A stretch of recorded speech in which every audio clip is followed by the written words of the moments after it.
Joining us now, Congressman, 9th District, Republican, Virginia, Morgan Griffith. Representative Griffith, good to have you with us, man. Good to be with you. All right, so tell us about your signing ceremony there with President Trump. You had a chance to meet him. You're getting jobs back in Southwest Virginia as a result of President Trump's executive order. Tell the story. Well, this was a Congressional Review Act bill that I was an original co-sponsor, and there were about three or four different versions, but I was a co-sponsor on most of them. And everybody recognized that the EPA had far exceeded its real mission and was out there, once again passing regulations that really didn't make a whole lot of sense, would really hurt the coal industry and not get us much gain in the way of our environment. So it quickly passed out of the House. Now, and I probably need to go back and explain CRA in a minute, but it passed the House, passed the Senate, and the President did the signing ceremony.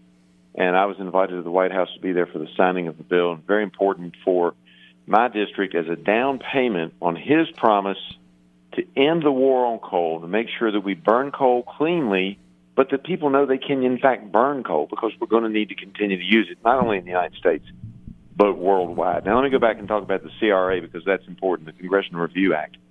What this says is that, and it came into effect in the Clinton administration, and it says that if the administration passes a regulation, Congress has the right to review that, Congressional Review Act, has the right to review that, and we can undo it with a resolution of disapproval. The regulation dies, and the administrative branch of government cannot propose a substantially similar regulation like that, again, without congressional approval. I think that's very important, and so that's what this was. On December 20th, on the way out the door, the Obama administration finalized this rule that we had been telling them all along would be devastating in the coal fields of Central Appalachia in particular, but across the country, and we repealed it. Now, here's a point you'll love, John. Mm-hmm. During the time that this law has been in existence, until January 20th, when Trump took existence, the Congressional Review Act had only been used once. The president has already signed two. This was the second one. Thus, President Trump has worked with Congress and found ways in a bipartisan fashion. We had Democrats present at this ceremony last week, in a bipartisan way, to repeal the overreach of the Obama administration, and has made a historic statement that the administration will work with Congress to get rid of bad regulations. And that was done, you said, Congressman Griffith, in a bipartisan way. Can you just throw out a couple names? What Democrats were actually there at the signing? We had a couple of senators there. Manchin? Well, there was a lady whose name escapes me, and Joe Manchin. Very prominent. And he was there with us. He wasn't in my picture, in one of the pictures, but he was in other pictures. And so it was Joe Manchin, and there was at least one other senator there who was a Democrat. And, of course, lots of Republicans were there. Right. But it's people who understand that their constituents are suffering because of I don't know how else to describe it other than just a rabid, willy-nilly effort by the Obama administration to eliminate coal as a fuel source in these United States. Now, the problem with that, and the reason it's so short-sighted for your listeners who may say, well, yeah, but coal's dirty. Look, we can find better ways to use coal. We've been working on it some. There's more that can be done. I'm for energy parity, which means we spend as much money doing research on fossil fuels as we do on the renewables. Because even if we could eliminate coal in the United States, and I'll tell you, both Dominion and AEP have told me that for the foreseeable future, they're still going to be using a significant portion of coal, about 30%. But even if we could eliminate the United States, India wants to be energy independent. They only have coal in large numbers. China's going to continue to use coal. You just saw last week they've decided not to import coal from North Korea to cut off one of those supply chains, because North Korea has coal. You think they're going to listen to anybody else in the world? No. You take those Asian nations that are trying to feed their people, they're going to continue to use coal. So what we ought to do is find out a way that we can burn it even cleaner. Now, we've made huge strides in the last 20 years, but we should find ways to burn it even cleaner, It's going to continue to be a major fuel source in the world. And when we talk about air pollution, we share this air with everybody else in the world, particularly the Northern Hemisphere. Mm-hmm. We're going to continue to be breathing in all this stuff that folks are against with coal unless we find a way to use it cleanly, because other parts of the world are going to continue to use it. I think you guys are so onto something here. And what you're saying about Asia is like the untold story, right? I mean, the Chinese are doing anything at all to even burn clean coal. They do whatever they please. The North Koreans do whatever they please. So we're simply out there. Let's get to the actual signing, Congressman Griffith, and your interaction with the president. Did you get a chance to talk with him at all? Well, I have to tell you that I didn't get a lot of time with him, and I think it was good. Let me explain.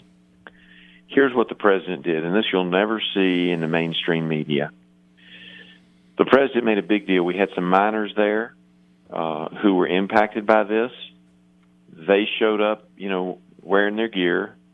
And instead of just using them as a prop and saying, okay, see you later, guys, the president gave their senior member the pen that the bill was signed with. And then after having a nice interaction in one of the outer rooms, the president looked at him, got a little grin on his face, mm-hmm. and he looked at the miners and he said, hey, guys, I bet you've never been in the Oval Office. Come on, follow me. And he took the miners into the Oval Office, and that's where I got that picture, because I went in with the miners, and so did some of the others. Some left. But he was talking to the miners and just as gracious as he could be. I will get plenty of opportunities to talk to President Trump, but this day he made it clear was about the coal miners and their jobs. I appreciated that so much. Didn't offend me at all that we didn't get to have a long conversation. I'll get that chance. But he wanted to make sure that those miners who've never had an opportunity to be in the halls of power, who've never been to the White House before, who've never been in the Oval Office, had a special day.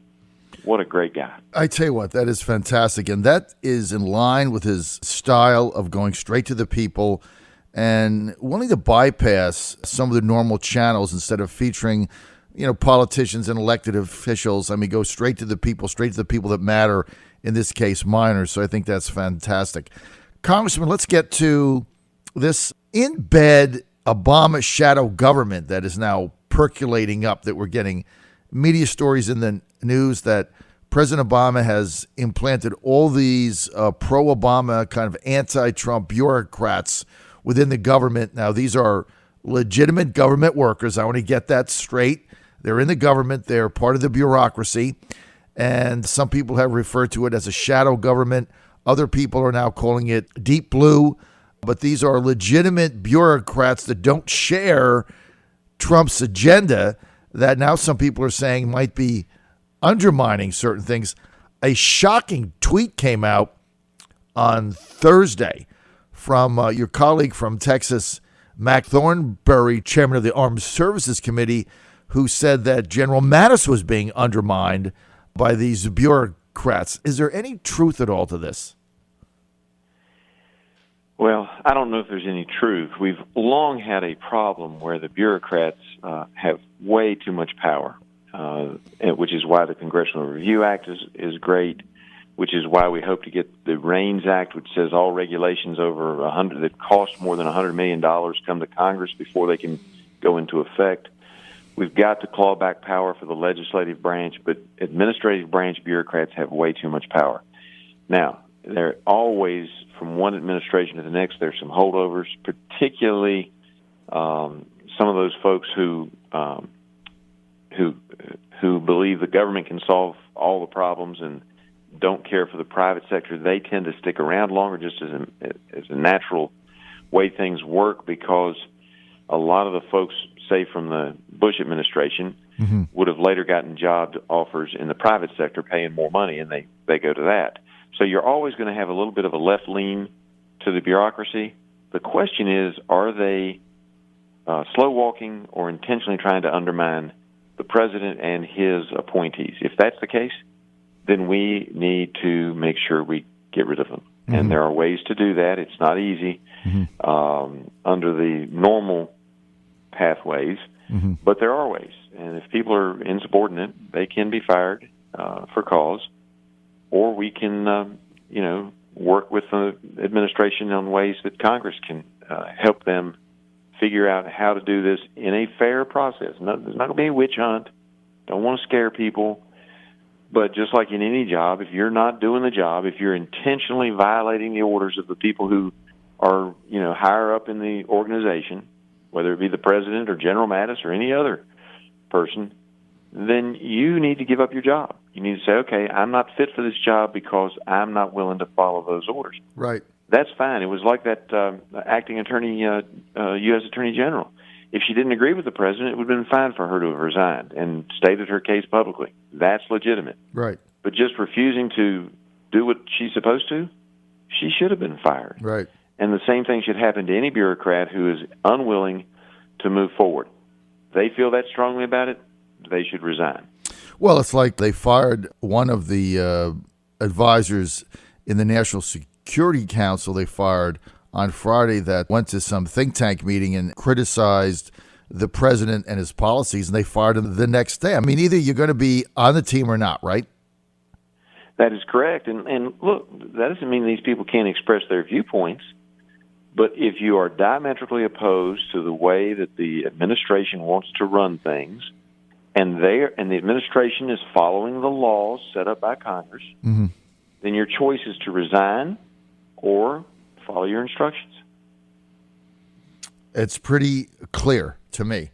Okay, I want to get your comments on the Chief of Staff, Reince Priebus, yesterday on Fox News with Mike Wallace, saying that Trump has accomplished more in the first month than any other president. Well, I think in our case, we have a total feeding frenzy and something that's gotten so out of control. When you look at the president's accomplishments, why don't we talk about the fact that we've pulled out of TPP? We did a deregulation executive order that takes 2 regulations for every one that's been put in place. We nominated Neil Gorsuch. We signed a bill, the president, in saving our coal mining jobs. We've met with the UK. We've met with Canada. We've met with Israel.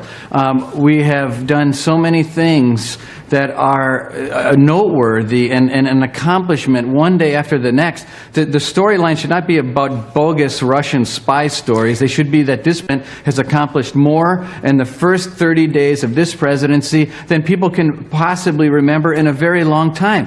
Okay, so the Chief of Staff, former chairman of the RNC, Reince Priebus, saying that Trump has accomplished all this stuff in 30 days, while the media is saying that it's been a disaster, there's chaos, they're not getting anything done, they compare it to that fact that Obama in his first month actually got that $1 trillion stimulus package passed. Who's right? Well, it's all in the eyes of the beholder, I suppose. The problem that the media doesn't like is that he is getting things done. It's just not things they would like. They would like to see us in TPP without good. I mean, look, TPP may make sense if we get it negotiated correctly, but the bad job that was done before, they would have liked to have seen us cede some of our sovereignty. They would have liked to have seen us give some of that up. And this president doesn't want us to do that. So from their viewpoint, everything he's getting done is negative. But, Priebus couldn't even get to all of it. He's also met with the leader of Japan, Abe. So, I mean, there was just so much stuff he couldn't even get it into the sound clip that he has accomplished. The problem is the media doesn't see those as positive accomplishments because they're on the left and they would prefer, as a general rule, that he not get things done. The mere fact that we have all these protesters out there is evidence that things are getting done. If nothing was getting done and they expected him to truly be a disaster and nothing would get done, you wouldn't see those people at my office. Right. You wouldn't see those people marching in the streets in the center cities. Right. Et cetera. I do have to tell you one funny. Apparently, a bunch of the folks that showed up at my office, not all of them, some of them were people that I knew. I was there in Abingdon. I wasn't in Christiansburg when they showed up, but they actually told a reporter their next stop was Fredericksburg. I mean, they're on a bus going or some kind of transportation, going from one stop to the next, just to make it look like the American people are against President Trump. And that doesn't seem to be the case with the polling data that I've seen. It's just that the left is all worked up because President Trump is, in fact, being effective. Well, just 2 polling data, the things that I want to mention, and then I got to take off.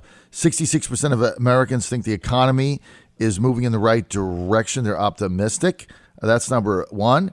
and 65% of Americans, almost two-thirds, want the Democrats to work with the president in order to get things done. So this is very troublesome, I think, to the Democrats as they go into 2018. That's why, look, I'm with you 100%. Keep the protesters out there. Keep obstructing everything, because come 2018, they're going to lose yet again. This is the John Fredericks Radio Network. I want to thank Morgan Griffith for being with us. Congressman, always good to have you on. Want more information? Griffith.house.gov. Griffith.house.gov. Thanks for being with us, Morgan.